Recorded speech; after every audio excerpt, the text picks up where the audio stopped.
Hello engineers, আমি প্রয়োজনে চলে এসেছি আরেকটা নতুন টপিক নিয়ে, যেটা হচ্ছে পোলারাইজেশন। তো পোলারাইজেশন কথাটা আমি আগের ভিডিওতেও বলেছিলাম যে নন পোলার, পোলার। তো সেখানে পোলার কথাটা আমরা শিখেছি। এবার হচ্ছে পোলারাইজেশন। পোলার মানে সবসময় হচ্ছে, জেনে রাখবি, যদি কোনো কম্পাউন্ডের মধ্যে দুটো অ্যাটমের মাথায় একটার প্লাস একটার মাইনাস ডেভেলপ করে, তাহলে ওই কম্পাউন্ডটাকে আমরা বলবো পোলার, যেখানে একটা অ্যাটমের মাথায় প্লাস একটা অ্যাটমের মাথায় মাইনাস ডেভেলপ করছে। কিন্তু নন পোলারে কী দেখেছিলাম, নন পোলারের ক্ষেত্রে কোনো রকম চার্জ ডেভেলপ করে না, প্লাসও মানে প্লাস মাইনাস ওরকম কিছু চার্জ ডেভেলপ করে না। তাহলে পোলারাইজেশন কথাটার মানেটা এই ক্ষেত্রে কি দাঁড়াচ্ছে, যেটা আমরা এখানে দেখেছি যে আমরা ডাইইলেকট্রিক মিডিয়াম একটা, এখানে এক্সটার্নাল ইলেকট্রিক ফিল্ড আছে, এবং ইলেকট্রিক ফিল্ড সবসময় প্লাস থেকে মাইনাসের দিকে যায়। তাহলে ডাইইলেকট্রিকে আমরা এরকম একটা জিনিস দেখেছিলাম, মাইনাস প্লাস ভাবে অ্যারেঞ্জ হয়ে গেছিলো। যখন ইলেকট্রিক ফিল্ড দিয়েছিলাম এরকম অ্যারেঞ্জ হয়ে গেছিলো। আমি আলাদা করে পার্টিকুলার পোলার বা নন পোলার কিছু বলছি না, জেনারেল বলছি, যখন ইলেকট্রিক ফিল্ড দেওয়া হয়ে যায় তখন এরকমভাবে অ্যারেঞ্জ হয়ে গেছিলো। এবার এদিকে প্লাস আছে মানে এদিকে সব মাইনাস থাকতে হবে, এদিকে মাইনাস আছে মানে এদিকে সব প্লাস থাকতে হবে। তো এটা তো একটা হলো। এবার হচ্ছে আমরা যদি ভালো করে দেখি, আমরা এতক্ষণ যেটা বলেছিলাম ফার্স্ট ভিডিওতে, ডাইইলেকট্রিকে ড্যাশ বলেছিলাম, কিন্তু এবার থেকে আমরা ওর নামটা চেঞ্জ করে দেবো। এই যে আমরা দেখতে পাচ্ছি, দেখ এখানে এই যে প্লাস, এই যে মাইনাস, এই যে প্লাস, এই যে মাইনাস। পোলারাইজেশন কথাটা মানে হচ্ছে এক্সটার্নাল ইলেকট্রিক ফিল্ড অ্যাপ্লাই করার পর দেখ ডাইপোলগুলো একটা নির্দিষ্ট সারিতে অ্যালাইন হয়ে গেছে, কিন্তু অ্যালাইন হয়ে গেছে। এর ফলে কি হয়েছে, এই প্লাস মাইনাসের মধ্যে একটা নির্দিষ্ট দূরত্ব ডেভেলপ করেছে। এই প্লাস এই মাইনাসের মধ্যে, এই মাইনাস এই প্লাসের মধ্যে, এই প্লাস এই মাইনাসের মধ্যে, এই মাইনাস এই প্লাসের মধ্যে একটা নির্দিষ্ট দূরত্ব ডেভেলপ করেছে। এবার আমি যদি মাঝে একটা দাগ টেনে নিই, এরকম যদি একটা মাঝে আমি দাগ টেনে নিই, তাহলে কি পাচ্ছি, এই যে দুটো বর্ডারের মধ্যে একটা প্লাস একটা মাইনাস, একটা প্লাস একটা মাইনাস, ওরা নিউট্রালাইজ হয়ে গেল। তাহলে ধারে কি পড়ে রইলো, দুটো মাইনাস আর দুটো প্লাস। জিনিসটা অনেকটা এরকম দেখতে হয়ে গেল, এদিকে দুটো মাইনাস, এদিকে দুটো প্লাস।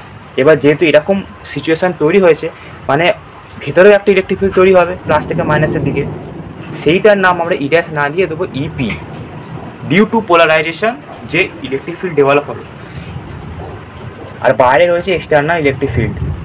তাহলে আমার নেট ইলেকট্রিক ফিল্ড কত, মানে ইপিটা আমি কিন্তু বলতে পারি না শুধু যে ইপিটাই হচ্ছে ডাইইলেকট্রিকের ইলেকট্রিক ফিল্ড, ডাইইলেকট্রিকের মধ্যে ডেভেলপ করেছে। ইপি কিন্তু না, ইপি হতো যদি ইনটটা না থাকতো।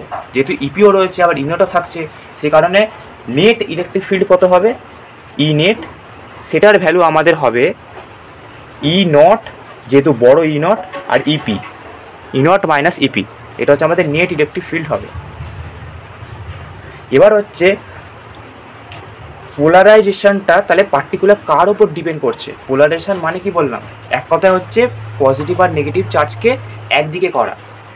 ইলেকট্রিক ফিল্ডটা এলো, ডাইপোলটা নির্দিষ্ট সারিতে অ্যালাইন হলো, তখনই তো মাইনাস আর প্লাসটা ধারেতে ডেভেলপ হলো, আর তার ধারে সুন্দরভাবে সজ্জিত হয়ে গেছে। তার মানে কি হলো, যে প্লাসগুলোকে একদিকে করে দিল, মাইনাসগুলোকে একদিকে করে দিল। এই জিনিসটাকে বলে পোলারাইজেশন, যেখানে ডাইপোলগুলো ডেভেলপ হয় এবং মাইনাস প্লাসগুলোকে একদিকে অ্যালাইন করে দেয়। ডাইপোলগুলো আগে অ্যালাইন হয়, সেখানে এবার যদি আমি মাঝে একটা দাগ টানি, দেখতে পাচ্ছি এগুলো নিউট্রালাইজ হয়ে যাবে, তার মানে মাইনাস আর প্লাসকে একদিকে করে দিল। এটাকে বলবো আমার পোলারাইজেশন। এবার পোলারাইজেশন ডিপেন্ড করছে আমার ই নেটের ওপর। ই নেটটা মানে আমার ইনসাইড দ্য ডাইইলেকট্রিক। এবার ই নেট এই কারণেই শুধু ইপি বলছি না কেন, কারণ বাইরে ই নটও আছে, সে কারণে আলটিমেট এর ভেতরে যেটা আছে ই নেট, এটা যত বাড়বে তত পোলারাইজেশন বাড়বে। কারণ ইলেকট্রিক ফিল্ড যত হয়তো ডেভেলপ করছে, পোলারাইজেশন জিনিসটা তৈরি হচ্ছে ই নটের দরুন, কিন্তু ডিপেন্ড করবে ই নেটের ওপর। ভেতরের ইলেকট্রিক ফিল্ডটা যত বাড়বে তত চার্জগুলো একদিকে হতে থাকবে। এবার এই জিনিসটা আমরা জানলাম। এবার এইখানে একটা কনস্ট্যান্ট হবে, যদি আমি ইকুয়াল টু আকারে লিখি, সেটাকে আমরা বলি কাই। এই যে এক্সের মধ্যে যে সাইনটা আমরা দেখতে পাচ্ছি, এটাকে বলবো আমরা কাই, ই নেট।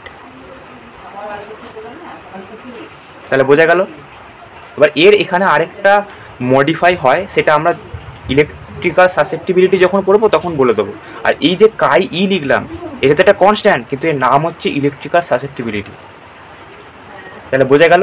এবার এই ফর্মুলাটা ছাড়াও আরেকটা ফর্মুলা হয়, যেটা হচ্ছে পার ভলিউমে ইলেকট্রিক ডাইপোল কত, মানে হচ্ছে পি, এখানে কিন্তু ক্যাপিটাল পি আর এটা কিন্তু স্মল পি। স্মল পি মানে হচ্ছে dipole moment, small P by V. এই ভিটা হচ্ছে ভলিউম ডাইইলেকট্রিকের, আর পিটা হচ্ছে ডাইপোল মোমেন্ট। এই যে এক একটা তো ডাইপোল, তাহলে এর এক একটা ডাইপোল মোমেন্ট থাকবে, সেটাই পার ইউনিট ভলিউমে যত ডাইপোল মোমেন্ট সেটাকেও পোলারাইজেশন বলে। তাহলে বোঝা গেল। এবার এর পরের ভিডিওতে আমরা ইলেকট্রিক্যাল সাসেপ্টিবিলিটির ব্যাপারে ভালোভাবে জেনে নেবো। চলো তার নেক্সট ভিডিও দেখা হবে।